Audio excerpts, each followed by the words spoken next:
Hello tout le monde!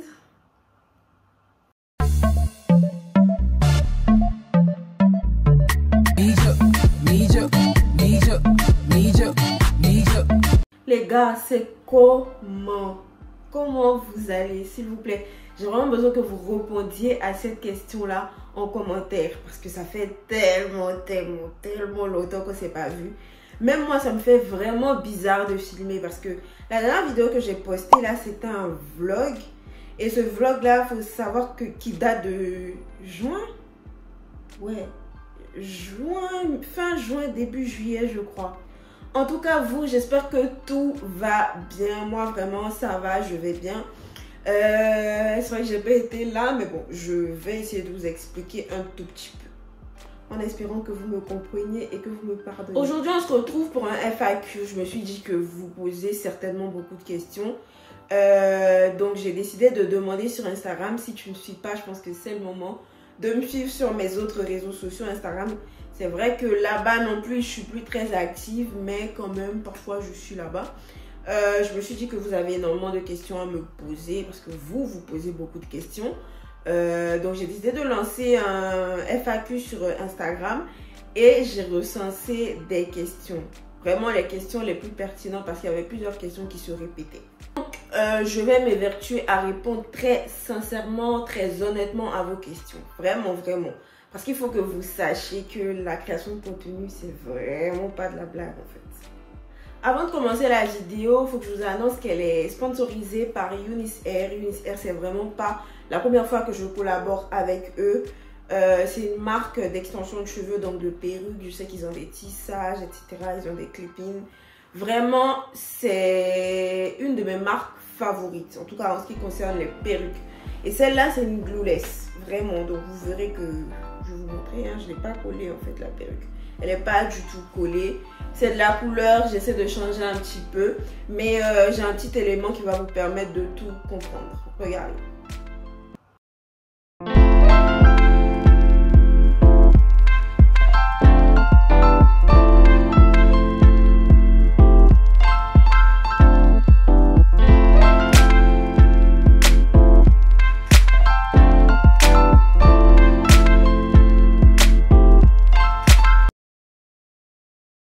Alors, il s'agit d'une glueless 24/5, donc glueless, vous pouvez la porter sans col ou avec col. La wig, c'est-à-dire il n'y a rien à faire, vous voyez la dentelle, la lace est déjà coupée, donc c'est idéal pour les personnes qui n'ont pas l'habitude des perruques. Il y a des épingles pardon, sur le côté et il y a le bandeau surtout qui va vous permettre de pouvoir porter la perruque sans col, donc pour que ça soit bien resserré.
question, on rentre rapidement dans le vif du sujet. Pourquoi tu nous as abandonnés?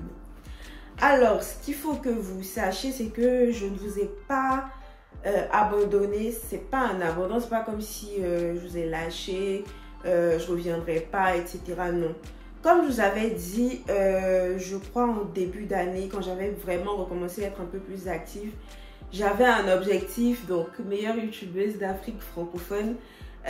Cet objectif, je ne l'ai pas perdu, mais je me suis un petit peu perdue en coup de chemin.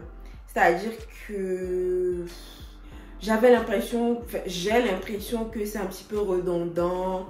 Sachez que la création de contenu, c'est pas seulement, par exemple, voir des idées sur les réseaux sociaux, les reproduire, etc. Pour moi, il faut créer, faut apporter quelque chose avec sa personnalité, etc. Et c'est pas du tout facile. Donc, c'est pour ça que je me suis mise un petit peu en retrait. C'est clair que il y avait d'autres petits facteurs. Il y avait, en fait, comme je disais sur Instagram, je m'exprime un petit peu plus. Il y a beaucoup d'autres choses. J'avais l'impression qu'on faisait tous la même chose. J'avais l'impression qu'on faisait tous le même contenu. Que maintenant, il y avait trop de personnes. Enfin, bon, après ça peut paraître un petit peu égoïste parce que tout le monde a le droit de se lancer sur les réseaux sociaux. Mais finalement, je me disais, mais l'authenticité, elle est où en fait? J'ai l'impression toujours que les gens se sont lancés sur les réseaux sociaux par suivisme un petit peu, genre, ils ont envie d'être un peu famous, etc. Ça avait commencé un petit peu à me saouler, j'avais commencé à rencontrer un petit peu la méchanceté des réseaux sociaux, les messages, etc. Bref, donc c'est ce qui a fait que je suis un petit peu en retrait. J'ai pas envie de vous faire un contenu forcé, j'ai pas envie de venir m'asseoir devant vous, là, filmer des choses alors que c'est pas forcément ce que j'ai envie de faire et tout. Donc je me suis mise un petit peu en retrait. C'est clair qu'il y a des choses dans ma vie personnelle également qui ne me... On va dire que tout ça, l'un mis dans l'autre, en fait, je me suis dit, allez, vas-y, franchement, pour le moment, j'ai pas envie. C'est clair que je vais revenir. Et ça, je vous assure, je vous promets que je vais revenir. Donc, c'est pas un abandon, c'est juste reculer pour mieux sauter, en fait. Donc, mais je suis toujours là. Pour certains, il y en a certains qui continuent de m'envoyer des messages sur Instagram, etc. J'essaie de répondre à chaque fois qu'on me demande parce que je sais qu'il y en a qui s'inquiètent par rapport à ma santé. Est-ce que tu vas bien? C'est vrai que j'ai été malade, donc ça également ça compte. J'ai été malade pendant un petit moment, donc ça également ça comptait. Bref, comme je vous dis, l'un mis dans l'autre, ça n'a pas favorisé mon apparition, en tout cas sur les réseaux sociaux. Et c'est un petit peu pour ça que je me suis mise un peu en retrait. Donc, reculer pour mieux sauter. Prochaine question, donc c'est un petit peu la même chose, mais je vais y répondre. Tu nous as manqué, est-ce que tu te sens bien? Comment ça va de ton côté? Vous également, vous me manquez beaucoup. C'est vraiment pas de la démagogie hein, de le dire, mais vraiment vous me manquez. Créer du contenu, ça me manque. Voir vos réactions, ça me manque. Parce que moi, j'ai une certaine satisfaction en fait derrière chaque vidéo que je poste, que ce soit sur Instagram, que ce soit sur YouTube. J'ai un sentiment de fierté, surtout que c'est moi-même qui fais mes montages, sachant qu'il y a plusieurs personnes, plusieurs monteurs qui m'ont approché pour me dire qu'ils voulaient m'aider en tout cas sur la conception de mes vidéos. C'est clair que ça va me dégager du temps, ça allait me permettre de créer un petit peu plus de contenu. Mais mon authenticité, pour le moment, j'ai pas envie de la perdre parce que j'ai une façon de... En fait, ça me rapproche un peu plus de mon contenu, en fait, de le monter moi-même.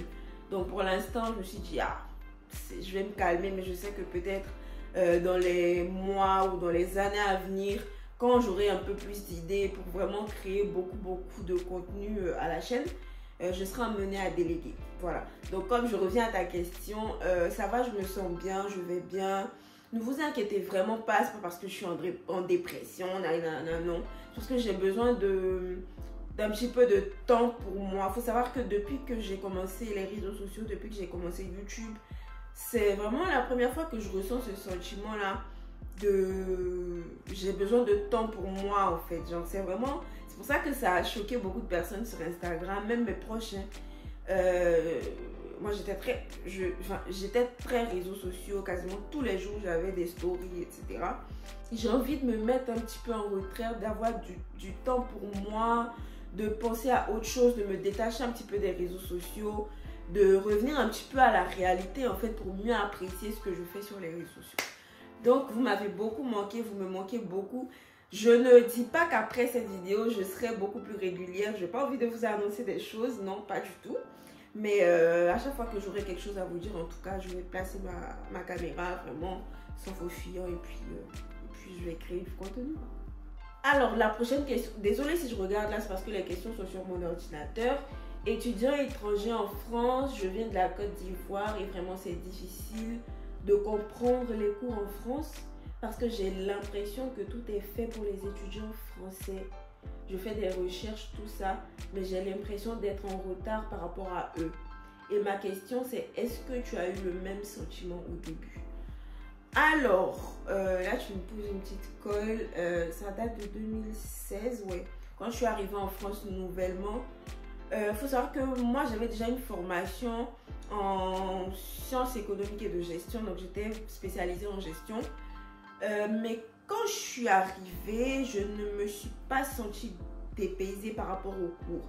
C'est clair que dans la conception du cours, c'est fait pour des Français parce que la plupart du temps, c'est des exemples, par exemple, d'entreprises françaises, etc. Mais c'est pas forcément fait seulement pour les étudiants français. Moi, je pense que, pour moi, personnellement, ce qui a été plus difficile au départ, c'était que je venais d'une école privée quand j'étais à Abidjan. Et là, quand je suis arrivée, j'étais à la fac. Ce qui a été difficile, c'est le fait que les contrôles, donc tout ce qui est contrôle, devoir, etc., c'était plus régulier. Fallait que je me régule moi-même. Fallait que je sache que, en fait, il y avait beaucoup trop de liberté. C'était ça. Fallait que je sache qu'à tel moment, meuf, faut que tu révises, faut que tu prennes du temps pour revoir tes cours, etc. Parce que il n'y avait quasiment pas de, je vais pas dire d'interrogation, mais il n'y avait pas forcément de, on va dire, de contrôle, etc. Non. Et je me souviens qu'il y avait un seul examen en fin de semestre. Ouais, il y avait un seul examen. Si tu le ratais, tu le ratais. Je me souviens que le premier semestre, je l'avais complètement foiré parce que première année en France, tu découvres beaucoup de choses, il y a beaucoup de liberté, les amis, etc. Bref, mais au deuxième semestre, je me suis vraiment reprise. Quand tu dis que tu fais des recherches, mais tu as l'impression d'être en retard, je pense que c'est psychologique parce que la plupart des étudiants qui viennent, bon, moi je vais parler de ceux qui viennent de Côte d'Ivoire, il y en a beaucoup qui pensent que en France, ils sont beaucoup plus en avance. Alors que moi, personnellement, je ne l'ai pas ressenti comme ça. J'étais parfaitement à l'aise avec ce qu'on donnait. Il y avait même des choses que j'avais déjà vues parce que j'avais déjà fait la 3e année. Donc, faut juste enlever cet aspect-là de ton mental, essaie de te dire que vous êtes tous au même niveau. Après, je sais pas de quelle école tu venais, je sais pas d'où tu venais, mais en tout cas, essaie de te dire que vous êtes au même niveau. Si tu ressens un petit décalage, mets-toi beaucoup plus de pression. Si par exemple, eux, ils ont l'habitude de bosser 3 heures, toi, dis-toi que tu vas bosser 6 heures. Mais mets vraiment toutes les chances de ton côté et enlève ce blocage-là de ta tête, en fait. Voilà, moi, c'est ce que je peux te dire. C'est le conseil que je peux te donner. Demande comment tu entretiens ton lissage au tanin, s'il te plaît. Quel shampoing tu utilises? Merci. J'ai jamais dit que j'avais fait un lissage au tanin. J'ai pas fait de lissage au tanin. D'ailleurs, c'est un sujet que je ne voulais pas du tout aborder sur mes réseaux sociaux. J'ai partagé une fois sur Instagram la personne qui me faisait mon lissage. C'est pas un lissage au tanin, c'est un lissage au carté. Donc j'ai pas fait de lissage au tanin. Concernant le shampoing que j'utilise, si tu veux, si tu es intéressé, je vais t'envoyer tout ça sur Instagram parce que même moi je me souviens plus exactement parce que j'alterne en fait. Donc je vais t'envoyer tout ça sur Instagram. Écris-moi, en tout cas pour les personnes qui sont intéressées, écrivez-moi pardon. C'est pas un sujet que je voulais aborder parce que je pense que il y va de la santé de la chevelure. Je suis influenceuse, j'ai pas envie de vous influencer sur des choses qui vont faire perdre vos cheveux. Moi, ça marche sur moi, mais rien ne garantit que ça marchera sur vous. Vous savez que c'est des produits chimiques, etc. Donc, j'ai pas forcément envie de m'avancer là-dessus. Voilà, ma belle. Est-ce que c'est facile de concilier école, boulot, vie de couple, gérer la maison et tout? Alors, clairement, c'est pas facile. Là, j'ai enfin terminé pour l'école, j'ai terminé tout ce qui est examen, tout ce qui est mémoire, etc. Donc, Pour moi, c'est fini. I'm done with school. Vraiment, I'm done. Je suis fatiguée d'ailleurs. Hein. Vraiment, j'ai même plus envie qu'on me parle d'école. Donc, j'ai terminé avec l'école, mais ce que je pourrais vous dire, c'est que c'était très difficile, en tout cas, de concilier boulot et école. On va parler vie de famille un petit peu plus tard. C'était assez compliqué parce que moi, au début, j'arrivais pas à gérer mon temps en fait. Quand est-ce que je dois bosser, sachant qu'au début, je travaillais du mardi au samedi. J'étais pas forcément à Paris, j'étais entre Paris et Amiens. Je rentrais les week-ends, par exemple, je rentre le samedi après le travail, je finissais à 13h, je rentre à la maison, il est quasiment 16h, 17h à Paris. Je rentre le lundi, j'arrive à Amiens, il est quasiment 16h, 17h. Donc, j'arrivais pas forcément à me dire, ouais, à ce moment-là, tu dois bosser, tu dois bosser. J'arrivais pas à concilier les semaines de boulot et les semaines de cours. Mais moi, je pense que c'est cet aspect-là qui était un petit peu difficile. Mais sinon, pour ça, ça allait relativement. C'est clair que, par exemple, pour l'alternance, il faut savoir que tu n'as plus les mêmes vacances que les autres. C'est-à-dire que pendant que les autres sont en vacances, toi, tu es au boulot. C'est clair que tu as des jours de congé, mais tu ne peux pas poser tous les jours également de congé parce que tu es alternant. Hein. Bref, c'était assez compliqué. Maintenant, concernant la vie de couple, il faut savoir que nous, on est un couple qui... on est assez complémentaires. C'est-à-dire que dans notre couple, c'est pas moi qui fais à manger tout le temps, moi qui prends soin de la maison et lui qui ramène enfin, les trucs classiques, on va dire. Hein. Non, c'est pas comme ça. Si je rentre à la maison avant lui, je fais à manger. Quand il rentre, on mange, etc. S'il rentre avant moi, il fait à manger. D'ailleurs, il fait très bien à manger. Il fait à manger, on mange. Donc, vraiment, c'était de la complémentarité. Ce n'était pas des rôles qui sont définis. C'est pour ça que moi, je suis vraiment contre le fait de dire 50-50 dans un couple. Pour moi, c'est pas 50-50. Pour moi, parfois dans la vie de couple, ça peut être 80-20. C'est-à-dire, lui, il peut apporter 80, moi, je vais apporter 20. Parfois, ça peut être moi qui apporte 80 et lui 20. Vraiment, pour moi, c'est la complémentarité. Donc, vraiment, pour la vie de couple, ça n'a pas été difficile. Franchement, pour la vie de couple, c'est pas forcément difficile. Vraiment. Vraiment. Alors, prochaine question. On veut un haul automne-hiver, s'il te plaît. Idée cadeau de Noël. Bon, je vais essayer de voir. Mais de toute façon, ça sera seulement sur Instagram. Ça sera pas forcément sur YouTube. Je vais vous partager des liens, etc. Il n'y a pas de souci. Ensuite, elle a dit, comment vas-tu réellement la fin des études? Donc, comme je disais, ça va. Pour la fin des études, Dieu merci, tout s'est bien passé. Donc, je pense que j'aurai ma remise des diplômes l'année prochaine, je crois, juin, juillet. Mais en tout cas, tout s'est très bien passé. Merci beaucoup. Alors, ça, c'est une question que j'ai trouvée très intéressante. Que dirais-tu à la mi-jour d'il y a 5 ans en arrière? Il y a 5 ans en arrière, on était en 2018. Ça, hein, ouais, 2017-2018. Je me souviens, j'étais dans une situation très compliquée entre les études, la vie personnelle. C'était pas ça. Mais ce que je dirais à la mi-jour d'il y a 5 ans, c'est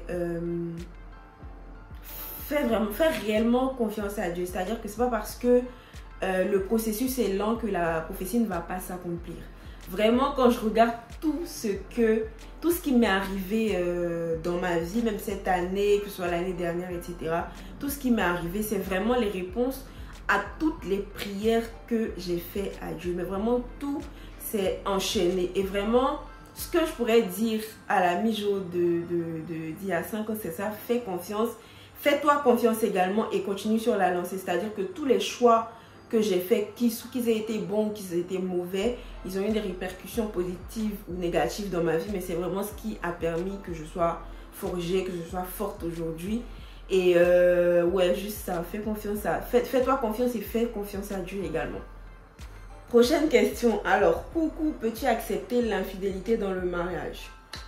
Il faut savoir que moi, c'est des sujets que je n'aime pas aborder parce que je me dis et j'ai appris au fil du temps que c'est seulement quand on est dans une situation qu'on peut vraiment raisonner. C'est-à-dire que là aujourd'hui, ça serait facile pour moi de venir te dire alors là, j'accepterai jamais l'infidélité dans le mariage, etc. Moi, c'est mort, etc.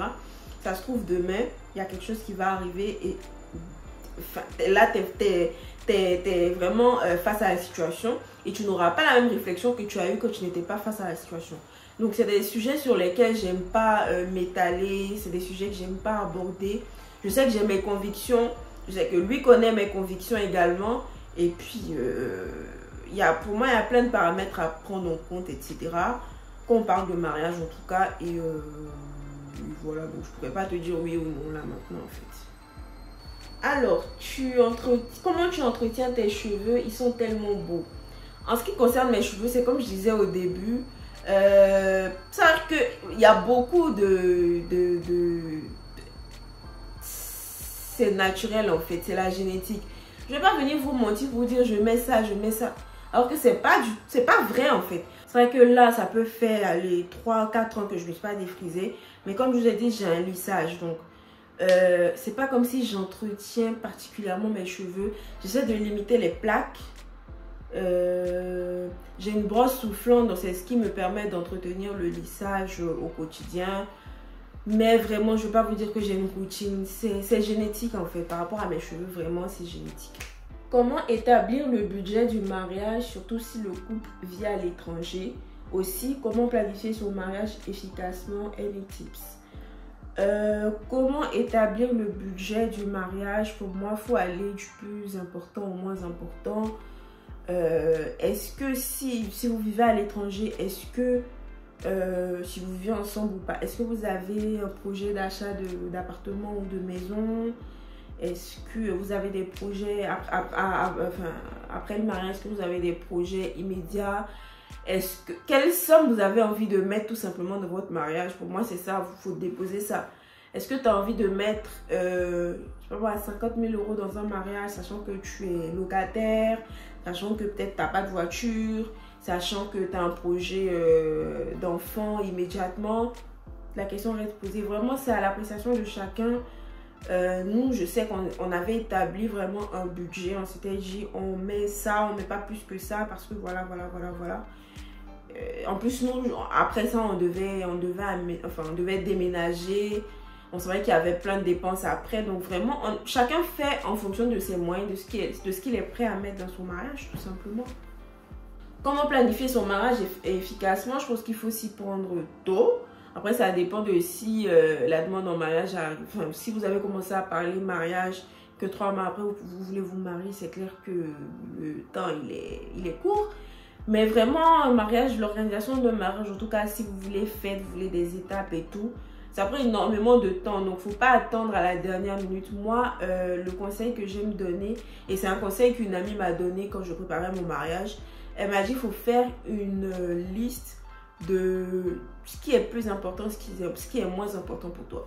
Si pour toi, l'ambiance à ton mariage, c'est plus important, il faut vraiment te focaliser là-dessus en fait. Il faut savoir que toutes les cases ne seront pas remplies. C'est-à-dire que je ne vais pas pouvoir satisfaire tout. Ambiance, nourriture, etc. Arrivé à un moment, c'est clair qu'on est des êtres humains, il y aura des petits couacs. Mais vraiment, il faut te focaliser sur ce qui pourrait te mettre mal s'il n'y en a pas à ton mariage. Par exemple, s'il n'y a pas d'ambiance à ton mariage, ça pourrait te mettre mal. Vraiment, focalise-toi là-dessus. Si les gens ne mangent pas bien à ton mariage, ça pourrait te mettre mal. Focalise-toi là-dessus. Je ne te dis pas de ne pas te focaliser sur les autres, mais mets l'accent sur ce qui te semble le plus... ce qui te tient le plus à cœur, en fait, tout simplement. De toute façon, tu vas rencontrer du stress, etc. Mais vraiment, ce que j'ai oublié, c'est que dès que vous commencez à parler mariage, établissez un programme de prière. C'est très important. Prochaine question. Qu'est-ce que le mariage t'a appris et qu'est-ce que tu aurais aimé savoir avant de te marier? Qu'est-ce que le mariage m'a appris? Comme je disais, le mariage m'a appris que dans un couple, comme je disais, dans un couple, c'est pas 50-50. Alors là, pas du tout. C'est pas 50-50. Et comme souvent on parle 50-50, les gens parlent plus financièrement, non. Mais même si c'est financièrement, pour moi, sur toute la durée, tout le mariage et tout, ça ne sera pas 50-50. Ça ne sera pas 30-50, 30 femmes, 50 garçons, ou bien 30-70, 30 femmes, 70 garçons, ou que la part sera toujours plus élevée pour l'homme, etc. Non. Pour moi, c'est pas comme ça du tout. Par exemple, il y a eu un moment où j'étais malade. Je ne travaillais pas. je pouvais pas m'occuper des tâches de la maison. Donc voilà, on était à pratiquement 10-90. Moi j'apportais 10, lui apportait 90. Arrivé un moment où lui il se sent pas bien, moi je peux apporter 80, lui va apporter 20. Donc vous voyez que pour moi 50-50 dans le couple, en tout cas dans le mariage, s'imposer ces limites là, c'est vraiment rentrer dans un mur en tout cas. Pour moi c'est ça. Donc, ce que j'aurais aimé savoir avant de me marier. Qu'est-ce que j'aurais aimé savoir avant de me marier? Je sais pas. Franchement, là, tout de suite, je sais pas. Je sais pas. À quel moment tu as su que Erico était le bon et que tu finirais ta vie avec lui? Ça, cette question-là, je ne pourrais pas y répondre parce que... Pas qu'il y a eu un élément déclencheur, il y a eu un moment où je me suis dit, ah, il a fait ça, ça c'est arrivé, ça veut dire que lui c'est le bon, etc. Non. Il n'y a pas vraiment, c'est dans tout le processus. Pour moi, enfin, pour nous, ça a été une évidence. Arrivé à un moment, on s'est dit, voilà, voilà. Mais sinon, il n'y a pas de fait précis, il n'y a pas de moment précis. Je me suis dit, alors lui c'est le bon, etc. Je vais finir ma vie avec lui. Non, non. Il n'y a pas forcément eu de moment comme ça en fait. Alors, dernière question, comment se passe ton alternance au sein de la banque, conseil, tes témoignages, 1, 2, 1, tes témoignages, 1, 2, des pépites, merci. Ah, ok, je t'en prie, ma belle. Comment se passe mon alternance? Bah, je suis plus en alternance au sein de la banque, je suis plus en alternance parce que j'ai fini mes études. Des conseils, si je pourrais vous donner des conseils pour l'alternance, en tout cas, ceux qui sont en alternance, et qui visent vraiment un CDI, qui veulent rester dans l'entreprise dans laquelle ils sont en alternance, c'est, même si on ne vous donne pas de mission, intéressez-vous beaucoup, prenez beaucoup des initiatives, montrez que vous êtes là, en tout cas pour l'équipe. Ne suivez pas forcément les personnes qui sont en CDI, c'est-à-dire c'est pas parce que eux ils ont des comportements que vous allez également vous mettre dans ça et avoir des comportements. Non, eux ils sont déjà en CDI en fait. Essayez vraiment d'être au maximum présent pour l'entreprise, montrer que vous avez envie d'apprendre, montrer également que vous avez des choses à apporter à l'entreprise.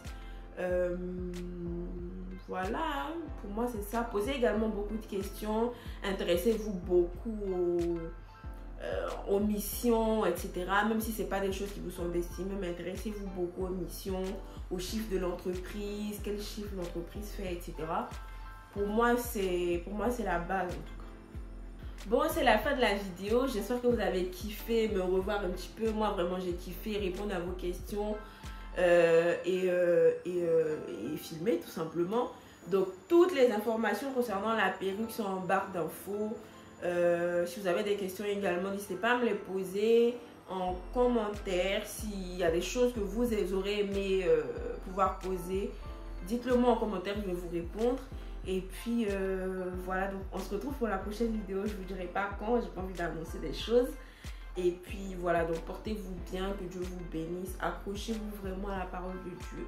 On est en fin d'année, vraiment faites attention à vous, priez beaucoup. Et puis voilà, donc que Dieu nous bénisse, portez-vous bien et à bientôt. Ciao.